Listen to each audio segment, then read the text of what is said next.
Hi, it's Friday afternoon, July the 19th, and I'm sitting at a branch of Taylor's, albeit not the one that I've been sitting at before. I'm part of the way down the high street, surrounded by large numbers of green buses, and Carfax is ahead of me, together with that iconic view of the high street.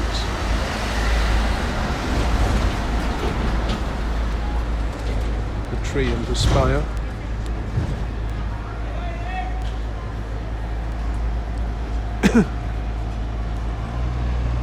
And Magdalen College is in the other direction, and the buses are just heading out of the picture, following each other like wildebeest.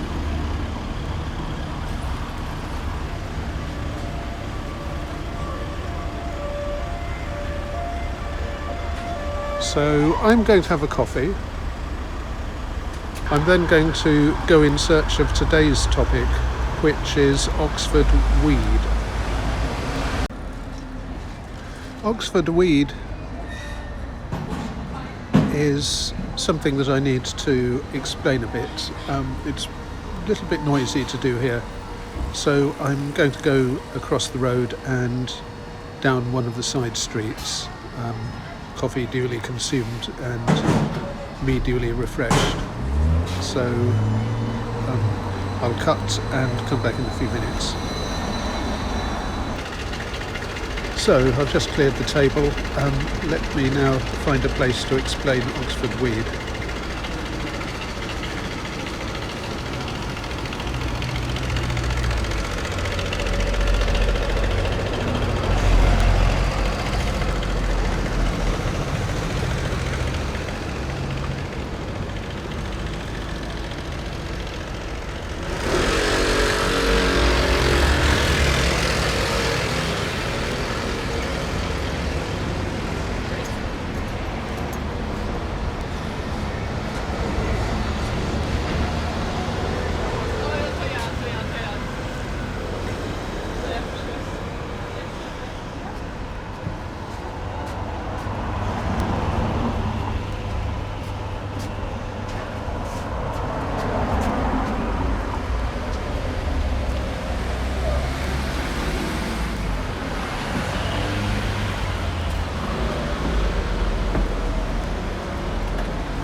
Well, in fact, I'm not going to go into the Botanic Garden. It runs down the side of this lane, Rose Lane, to the left, because I imagine they're quite picky about what plants they allow in. And from what I've read, Oxford weed is so common that there'd be no point at all in them growing it.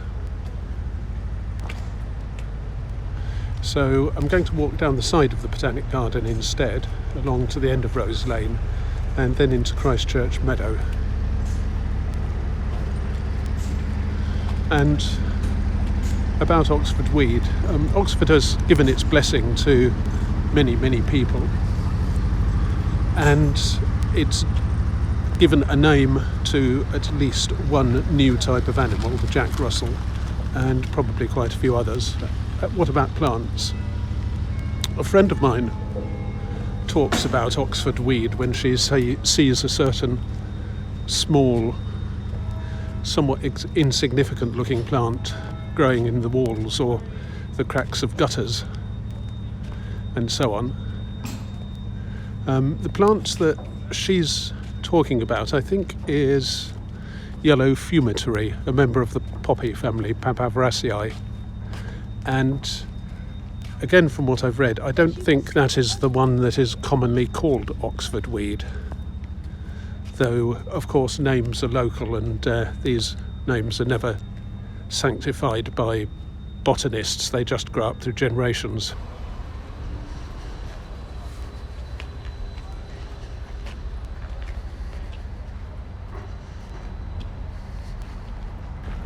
But the plant that the consensus on the web says is Oxford weed is a different one, Cymbellaria muralis, or the ivy-leaved toadflax.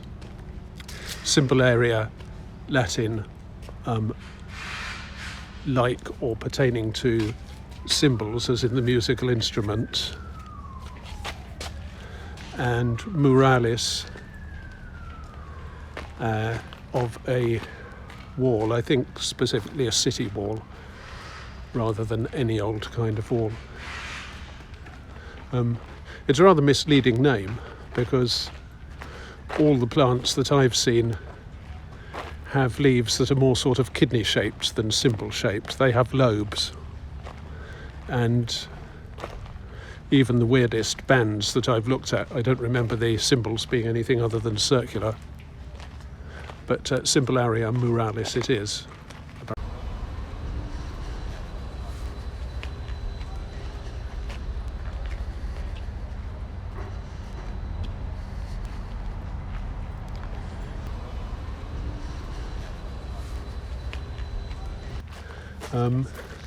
It's a small plant with rather limp trailing stems, tinges of red about it, somewhat shiny leaves. I think it's a short-lived perennial rather than an annual, and it's winter hardy to this part of Britain. Seems not to mind whether it's in acid, alkali or neutral soil, and it likes old walls, of which Oxford has very many, so I don't think I'll have much trouble in finding some. Oxford atmosphere is notoriously damp enough that once the plant's found a wall, it's not going to lack for moisture.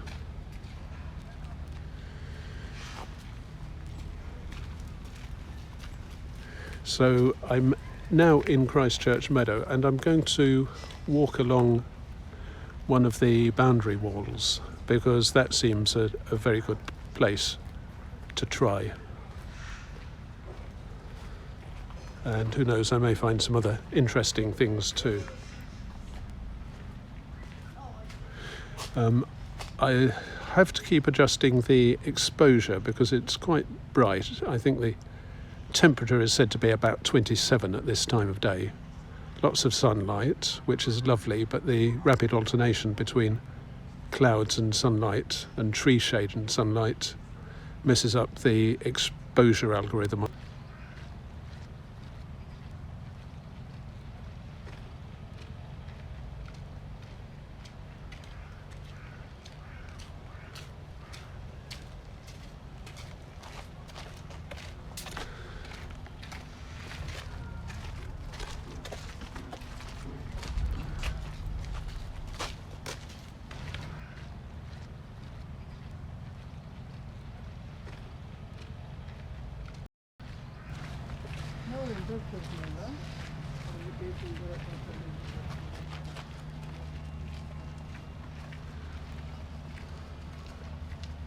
One of the Oxford traditions is plays, drama, amateur dramatics, Shakespeare, call it what you will, or as you like it, some might say.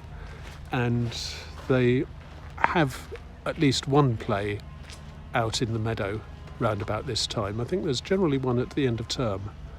And then probably some of the visiting language classes and such like perform their own versions.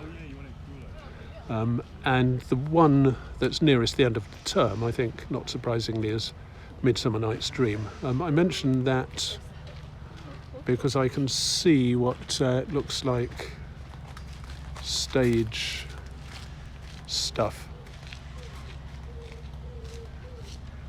over there.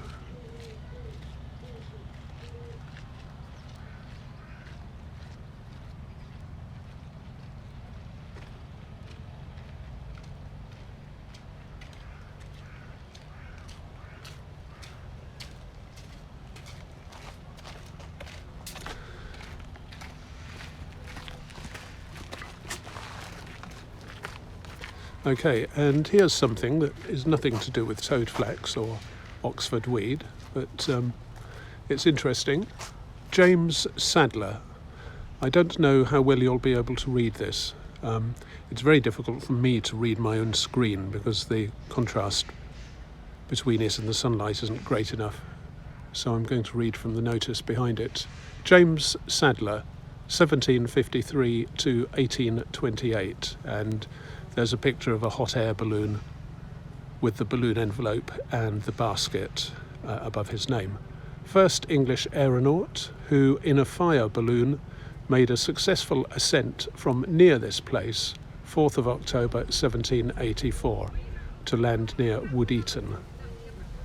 So if you're going to experiment with hot air balloons anywhere in Oxford, Christchurch Meadow is a natural place, since the lawn will have been kept with painstaking care ever since the college was founded.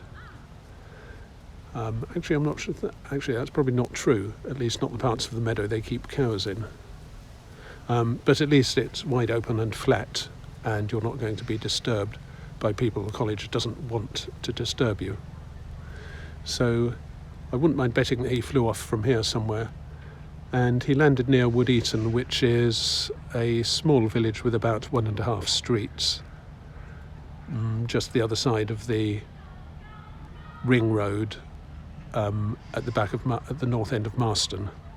Pretty close, not too difficult to walk to, near the village of Noke and one or two others whose names I can't think of at the moment, not that far from Eddlesfield.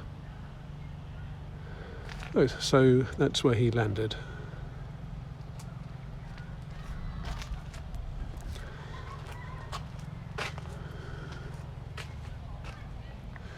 This shows how damp Oxford is. We've had 3 days of hot sun and there are still puddles in the ground.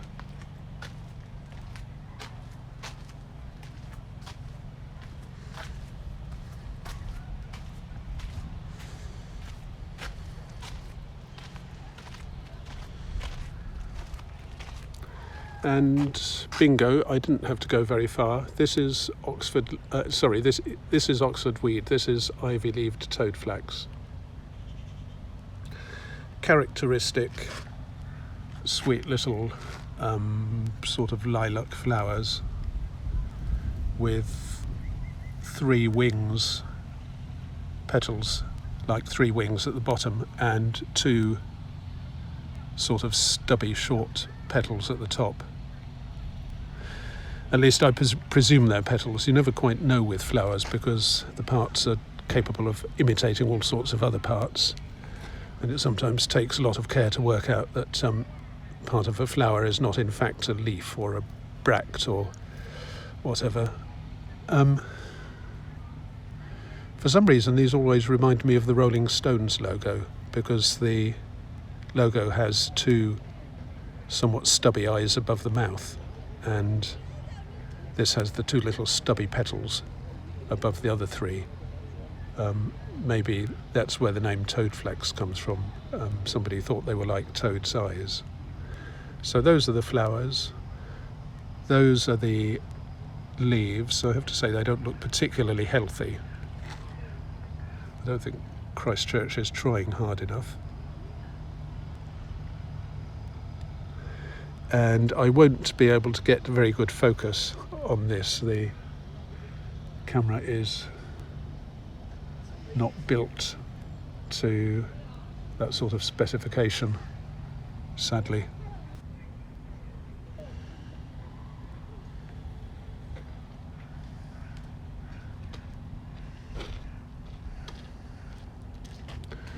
Okay, so let's see whether I can find any more.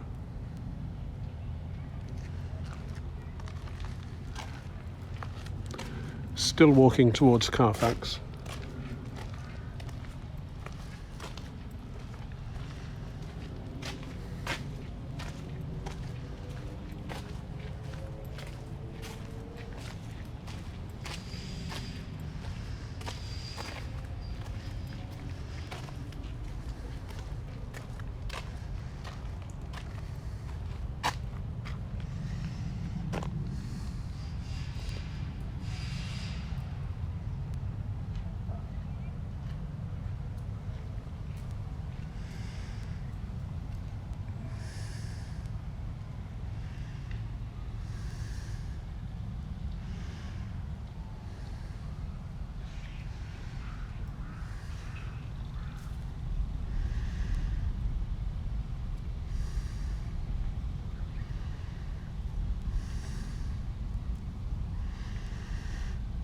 There's one. Again, it's not a particularly good plant.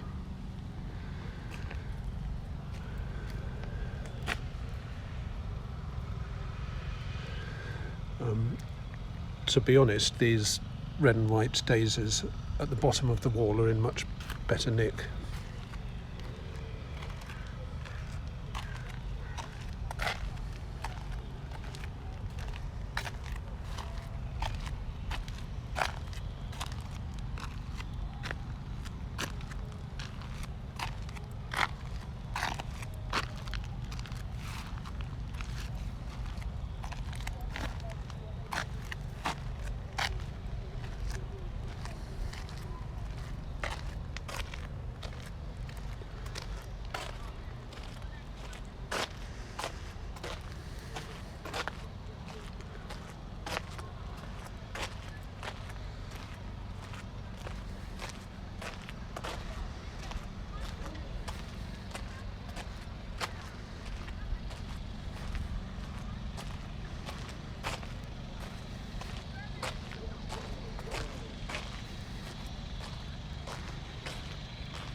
Well, I have some time, and it's a lovely afternoon to show off more of Oxford. So I'm going to go in search of a better specimen of ivy-leaved toadflax than I was able to find here. And I'll just say a bit more about the name. I hinted at local plant names being difficult, and I looked up some of the other names for ivy-leaved toadflax, and there's a huge number. In English, some of the names given were climbing sailor, devil's ribbon, Oxford ivy, Kenilworth ivy, Kentucky ivy, mother of thousands, and rabbits. Quite a lot of those were in a 1909 flower book, a flora, a plant identification guide, written by one of the well-known botanists, might be Hutchins or Hutchinson or some such. Mother of thousands and rabbits presumably refer to the ease with which the plant spreads itself, which I think is not just by seed. I think the stems can loop over, take root and send out new plantlets in the same way as is done, for example, with many types of succulent. They do seed though, and they have an interesting way of directing where the seeds go. The stems are originally what's called phototropic. Before pollination, they move towards the light, and that sort of makes sense because you want the flowers to be in an easy to find place where the bees and other pollinating insects can get at them. But once the flower is pollinated, then the action changes and the stem becomes what's called photophobic. It bends away from the light and hides its ex-flower head in crevices between the stones or other dark places. And that spreads the seeds to places that they're likely to germinate. So it's pretty clever. Where did the plant come from? Well, I did mention the Botanic Garden, and some articles about it say that it some articles say that it colonised Britain after escaping from the Botanic Garden.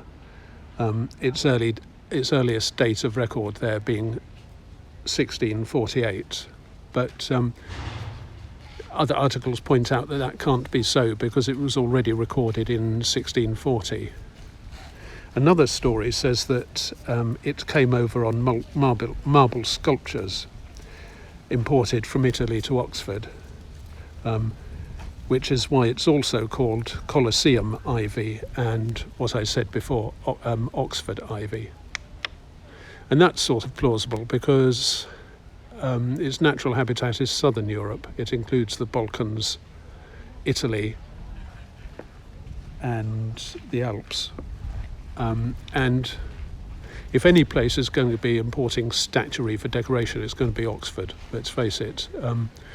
If you take all the colleges into account, plus places like Blenheim Palace, a few miles out, then Oxford must have the equivalent of about 50 stately homes, 50 National Trust manors, all competing for excessive decoration. So it's very likely that, loads and loads of statuary have been shipped here and that a plant could have escaped. Yet another story, which I think is, that's actually in the 1909 flora I mentioned, says that it escaped from the Chelsea Physic Garden. So I don't know, but the statuary one is a nice story.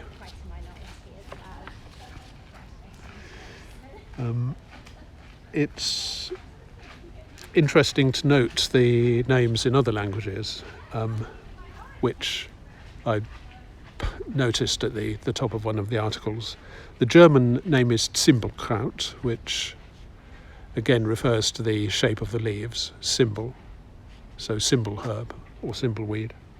The French name is rather charming. It's Ruine de Rome, Rome's ruins. I like that. We should have kept that as our own. And the Dutch name is Muur Leuve Beck, which breaks down into wall, muur, lion, leuve, and beck, beak or mouth of an animal. But I don't quite see how those go together to make a coherent plant description. It's probably an idiom like snapdragon. So is probably the sort of Dutch equivalent of snapdragon, a snap lion, if you like. So that is Oxford ivy, Oxford weed, Muur Leuve Beck, Ruine de Rome, rabbit, mother of thousands, you name it. And I'm now going to go in search of better specimens than Christchurch had. First thing I'll do is to get back onto the high street. And this is a real pain because Christchurch has these kissing gates at the meadow entrances, and they're not wide enough to let two groups of people go past in opposite directions.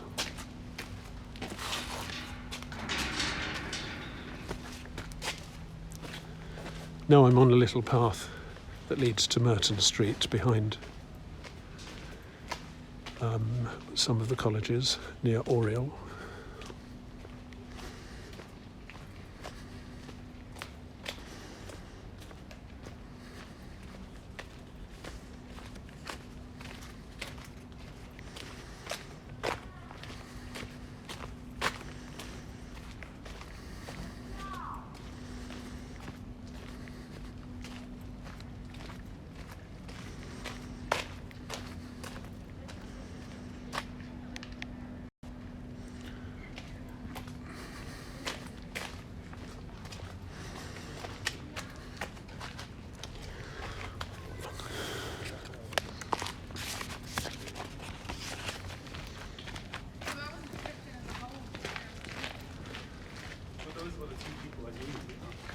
Yeah, but we're talking about Christmas.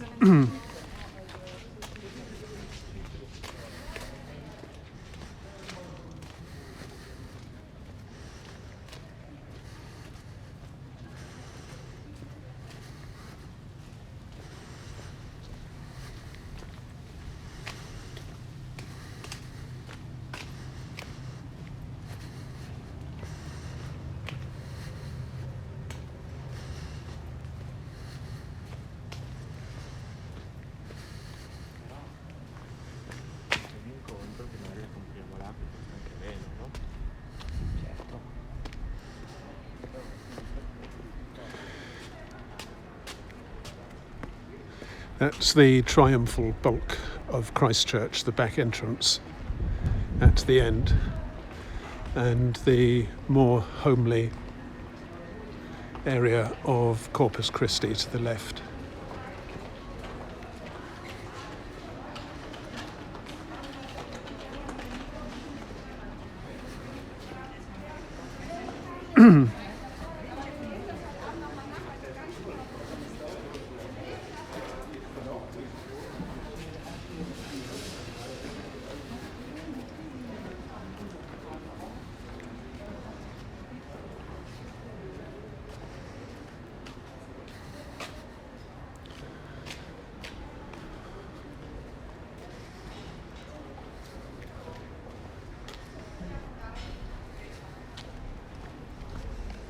That is Oriel to the right.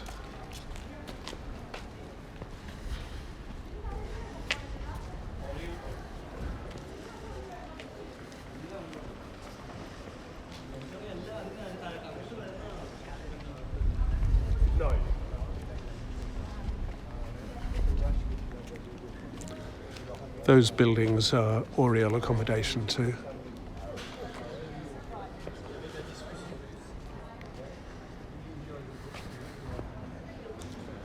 Coming back towards the high street.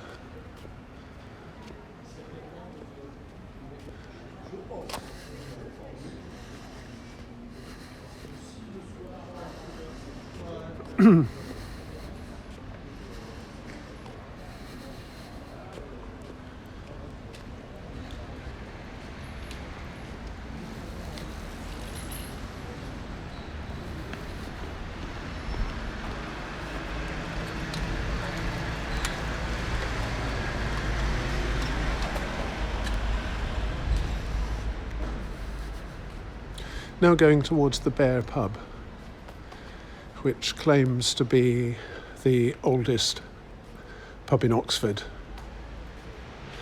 And they distinguish themselves. They collect ties and have done since maybe the middle of last century. They have glass cases hanging round the walls, and people donate, or at least used to donate, ties from regimental clubs, college cricket clubs, rowing clubs, from whatever clubs they joined once they joined the city. University societies like the Alembic Club, the Chemistry Society, which an alembic is an old-fashioned name for a sort of retort. It's the teardrop-shaped thing with a spout out of which come condensates. The name is Arabic, and the best quick translation is retort. So the Alembic Club tie bears crossed retorts or crossed alembics. People who don't know what an alembic is tend to mistake them for golf clubs.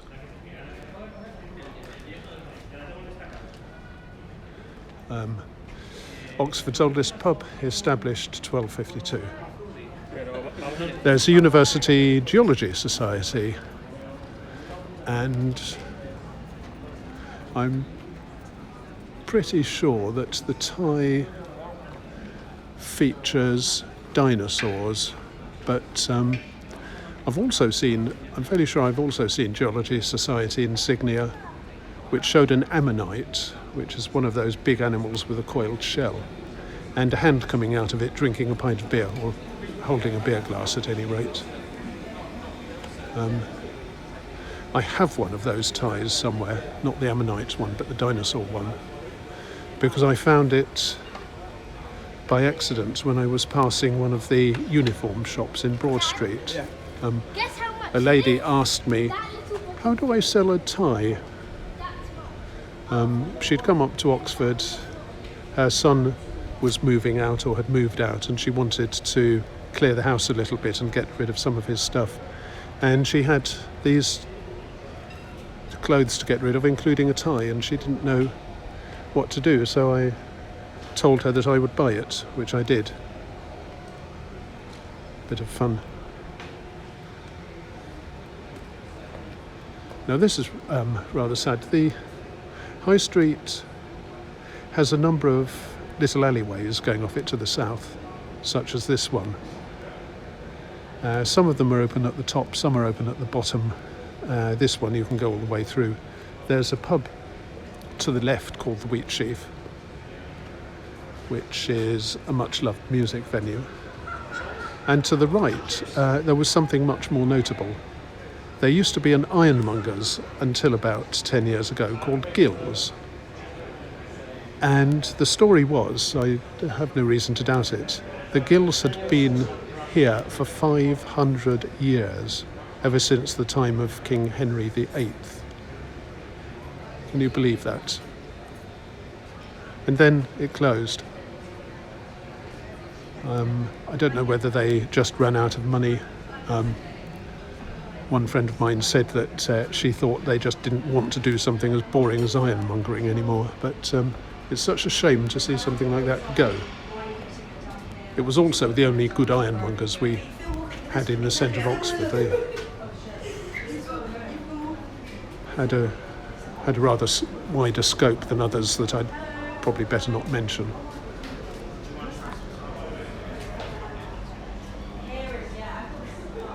It's like Boswell's. Boswell's was a department store in Cornmarket, at the top of Cornmarket, that had been around for about 270 years, and then closed, and it's been turned into a hotel. And there's nothing else in Oxford that carries the same scope of items under one roof.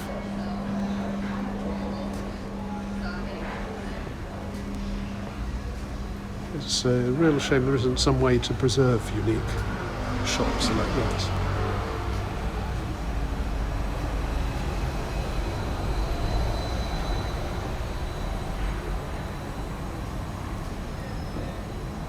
Now I'm coming to the high street.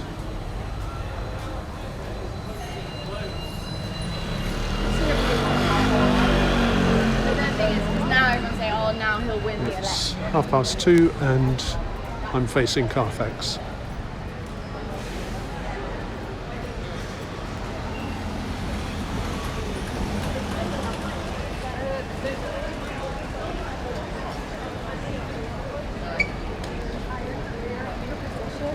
Whether or not we will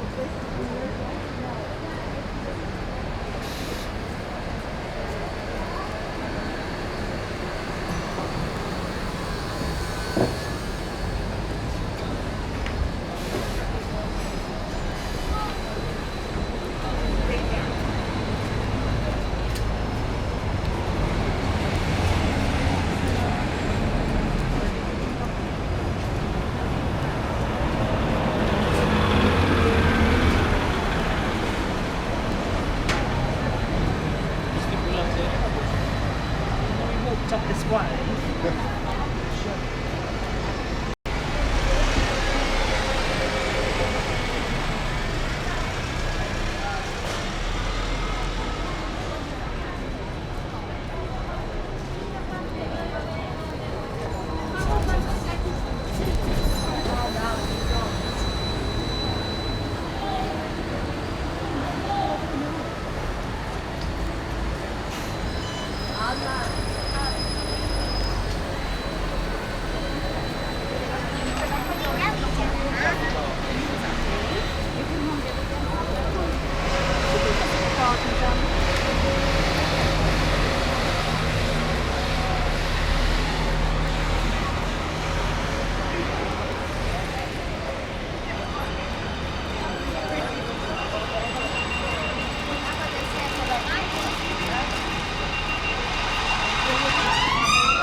Now let me go up Corn Market. I'm still in search of ivy-leaved toadflax, good specimens only. I know I won't find any here.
Can you get that? Do you mind if I video you? I'm sorry? Any particular tune? It's whatever you feel like. I'm working out still, so Let me. So I'm just showing people everything that goes on in Oxford. So if it's okay to do you with a song, that'd be great. I'll give a nice tune, or at least half a nice tune. Sunny side of the street, and that's that side, but I'll do that. Right.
great.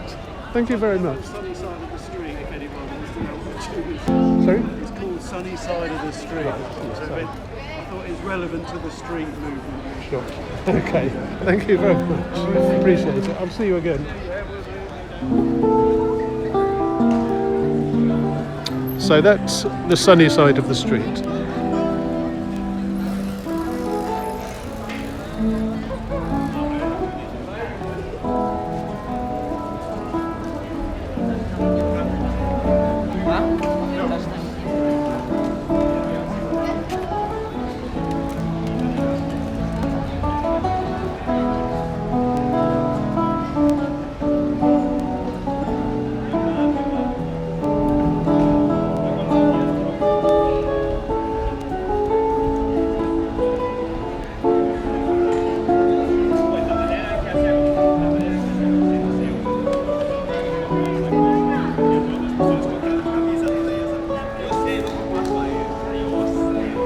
I like that particular song more because there's some melancholy mixed into it.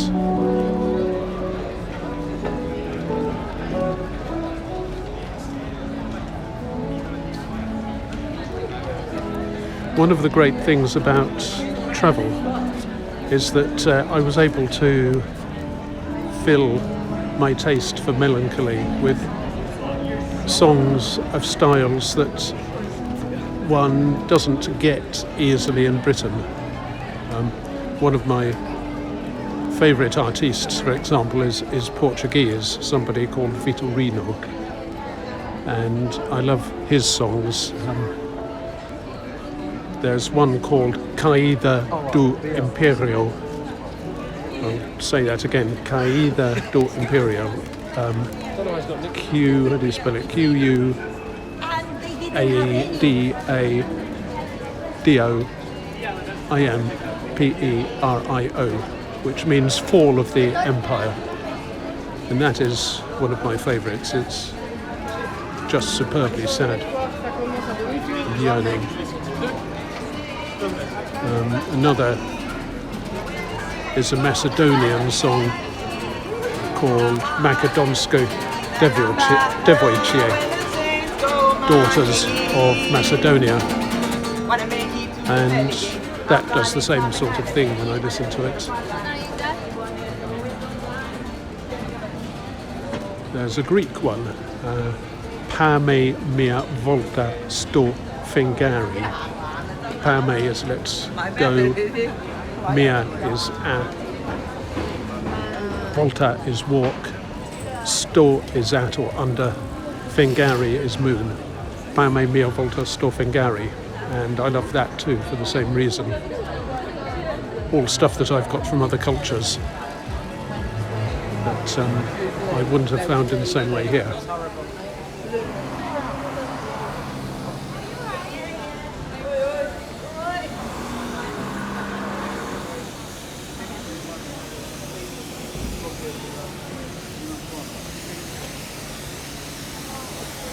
And some of those Balkan dances with the funny time signatures, sort of 7-11 and such, dances with names like Eleanor Mome, those are wonderfully sad too, as well as being difficult to dance because they don't match up with our expectation of how steps should be organised.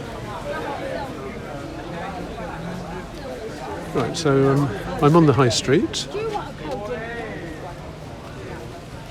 Sorry, I'm on Cornmarket Street.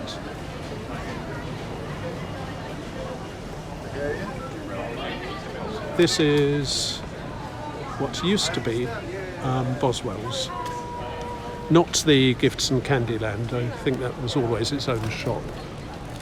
But Treadwell presumably run the cafe for the hotel. And then that's Waterstones, that's a bookshop. And round the corner is what used to be Boswell's. Boswell's came both sides of Waterstones, and that bit's been converted into Treadwell, and the bit round the corner has been converted into a hotel called The Store. They've kept the Boswell's name above the doors. Now I'm going to go along George Street. I'm still looking in for ivy-leaved toad flags.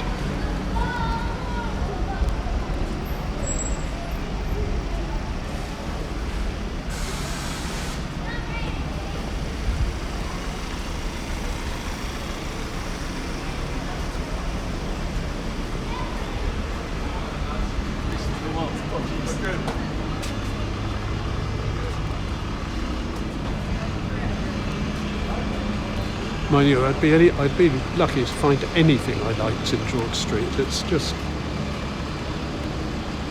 thoroughly unappealing. Renovation never seems to end. Nobody in Oxford or in this part of Oxford seems to be able to build anything that lasts for more than 2 years without falling apart. It has its usual quota of abandoned shops.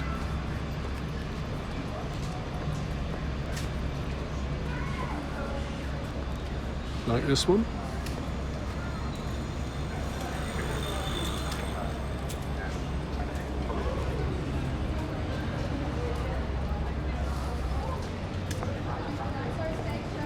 And there is just nothing here that actually gladdens your heart and makes you glad to say, I'm a tourist and I flew all the way from Tennessee to see George Street.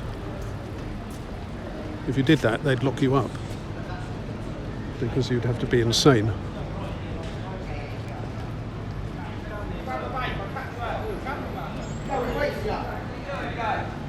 Even the Odeon down there, the cinema, which you'd think ought to be able to muster something interesting in the way of Art Deco, doesn't. It's just brutal.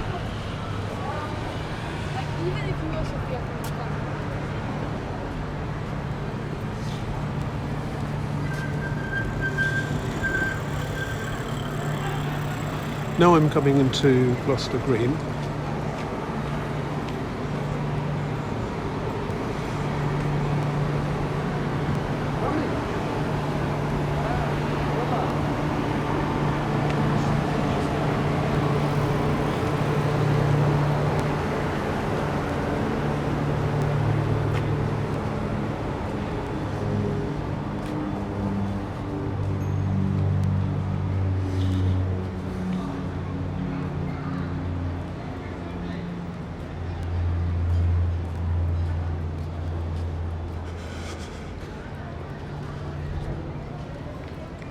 While on the subject of wanton destruction, have a look round the corner.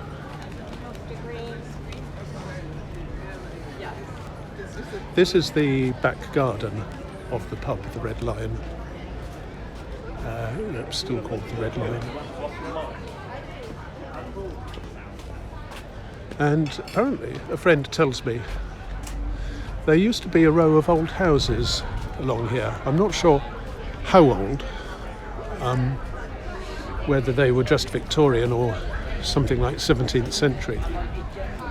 But they were in good condition, and indeed there was at least one shop. And now they've gone. Why would anybody do that? And this was recent. I think the houses were still here in the 60s. And now they're a pub garden.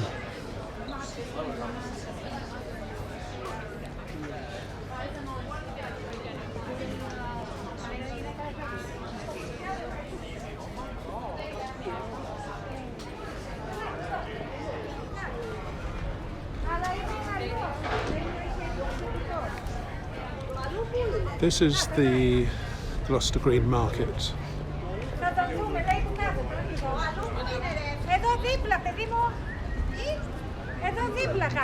I'm not going to go through it today. I'm going to go onto Beaumont Street, because the traffic crossing at the end of Gloucester Green onto Walton Street is so unpleasant to use that I try to avoid it when I can. It's dangerous because it's just round a corner, and you always spend ages waiting for it to go beep.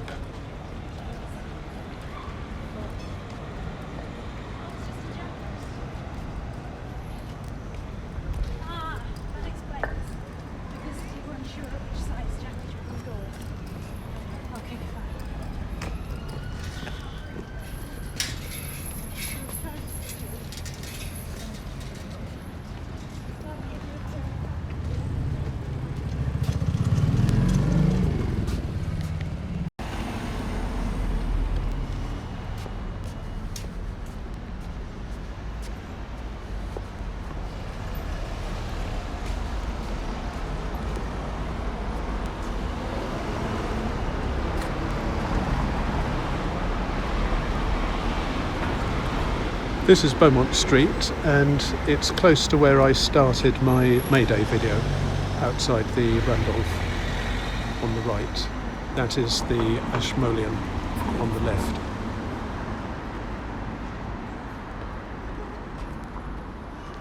The great advantage of crossing here is that you can see what's facing you.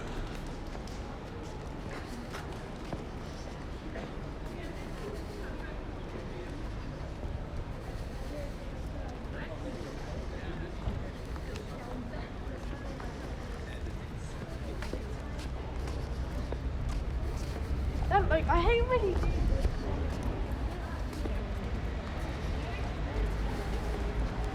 That's Worcester College at the end, and I believe this street was built as a triumphal entrance to Worcester, a triumphal avenue leading to Worcester, or at least that was one of its purposes.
Now, that, I'm fairly sure, is what my friend thinks of as Oxford weed.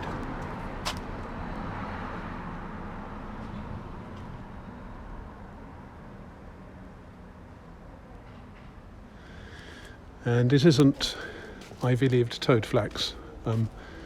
It is, I think, yellow fumitory, a member of the poppy family, the Papaveraceae. Which is not to say that people somewhere haven't called it Oxford weed. It's not just recorded in print as such that I've been able to find. There's a lot of it around here.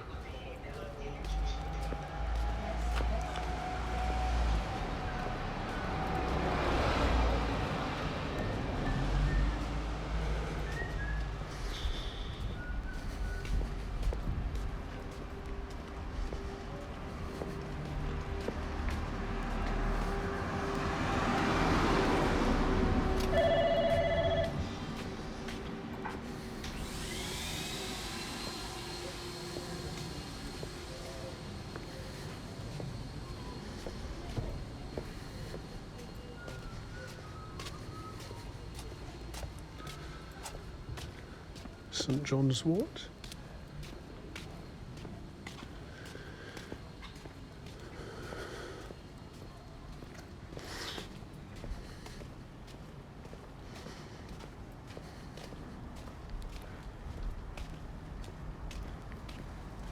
This, as I say, is the bottom of Walton Street. I'm going north, and over in the distance is the Blavatnik building, the School of Governance. Research into how to handle public office and teaching people to do so.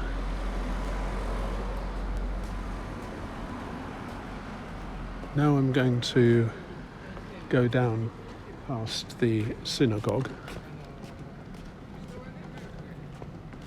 Richmond Road.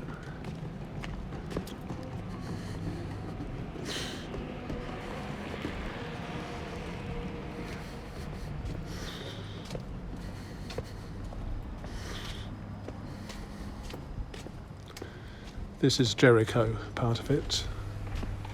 There are a lot of little buildings that used to be workshops, mini factories.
More yellow flowers.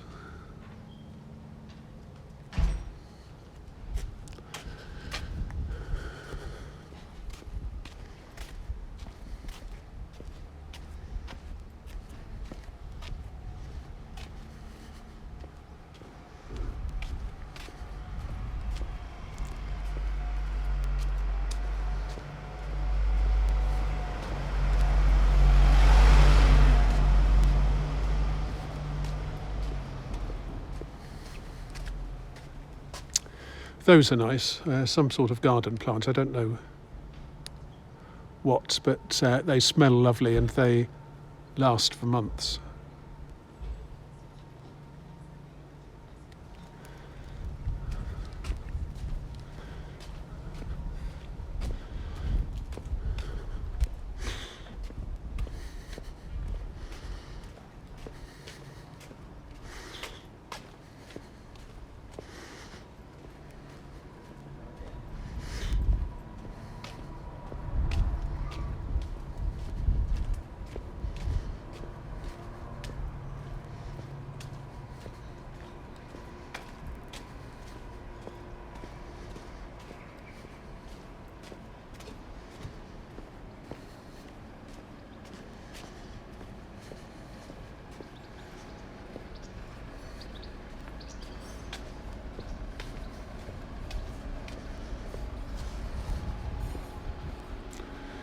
Now I'm going up the other side of the crescent.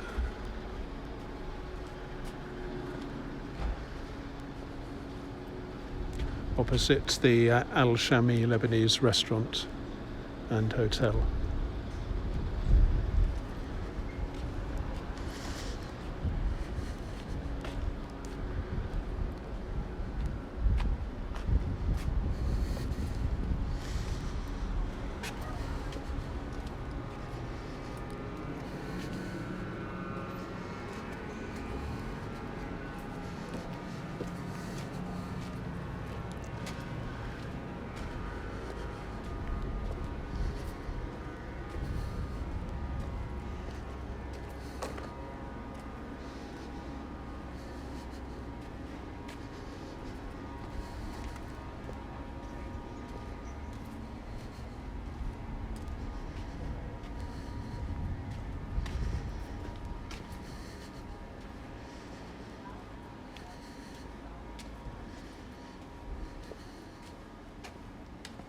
Ah, got it. I said that I was looking for a better specimen of ivy-leaved toadflax than Christchurch Meadow has.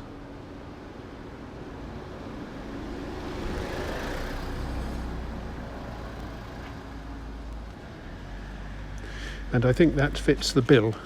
It has more flowers, the leaves are a nice consistent green, and the flowers look bigger and less battered.